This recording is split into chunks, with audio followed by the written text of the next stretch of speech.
Show yourself. Okay. I am going to give a speech to you guys for my public speaking class about the importance of the envelope and making it yourself. Okay, who here has thrown away an envelope that was not handmade before reading the letter? Even I am guilty of that. Who here has thrown away a letter that was in a handmade envelope before even opening it? No one. No one has done that. That's because the envelope can be as important as the contents of the letter. Today, I will show you how to select the paper and fold and glue the envelope yourself, because the envelope can make a world of difference. I agree. So this speech will be going over paper selection, size selection, folding, and gluing. Okay, first we're going to start off with the materials. A brief history of the envelope. The first envelope was found 3,000 years ago, and it was made out of clay, and inside it was a letter. 1,000 years later, we first see the first paper envelope made by the Chinese. The paper can set the tone for the letter inside, from formal to whimsical. Standard letter stock is easily available but not very special. If you make the paper yourself for your envelope, you're really doing well. Okay, moving on. The color of your envelope. It really sets the tone for the letter. A red envelope might make the reader angry before reading the letter. A blue envelope might set them at ease. Today, we will be using a lavender piece of paper because I think that's just right for the occasion. You have to think about the tone of the letter and your recipient. Okay, so paper. It's measured in weight. Standard paper is called 20 pounds. That means that 500 sheets of this weighs 20 pounds. A postcard, for example, is 65 pounds because of 500 sheets of postcards is 65 pounds. A slightly thicker paper is a way to easily create a feel of luxury. There are many different sizes, from A2, which is a note card, to A9, which is a business letter. Or you can have a custom size, which can be anything you can imagine. Today we'll be using this square piece of paper, and I don't know what size it is. There are many ways to fold it, even origami ways. I'm not going to do that. I'm going to just fold it this way.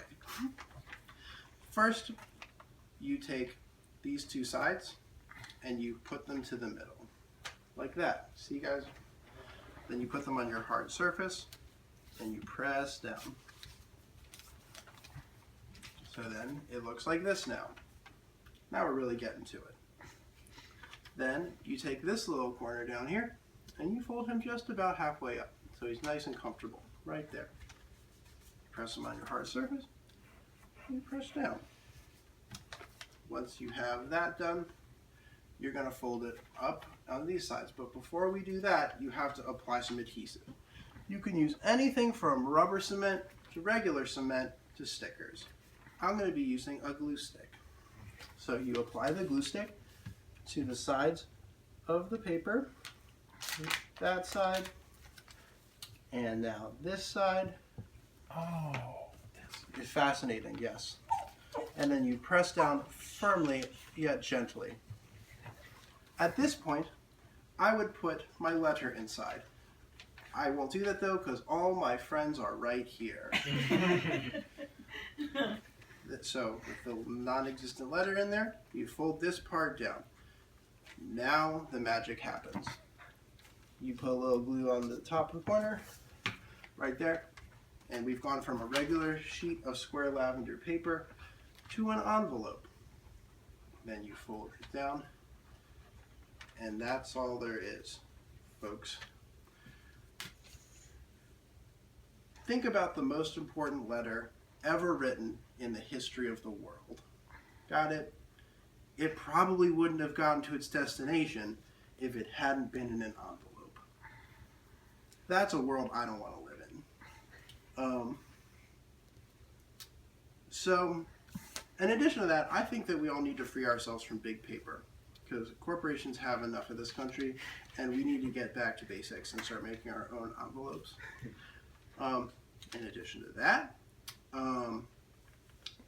it's a lost art. It's an art that is quickly becoming lost in this world.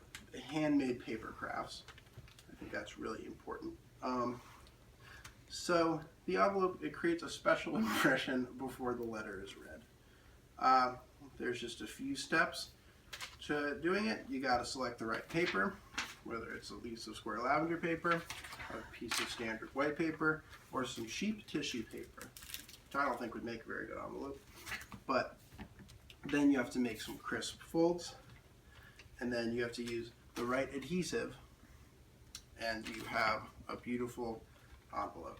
Thank you all for listening. This was my speech on how to make an envelope. I hope you all really enjoyed it. You've been a wonderful audience.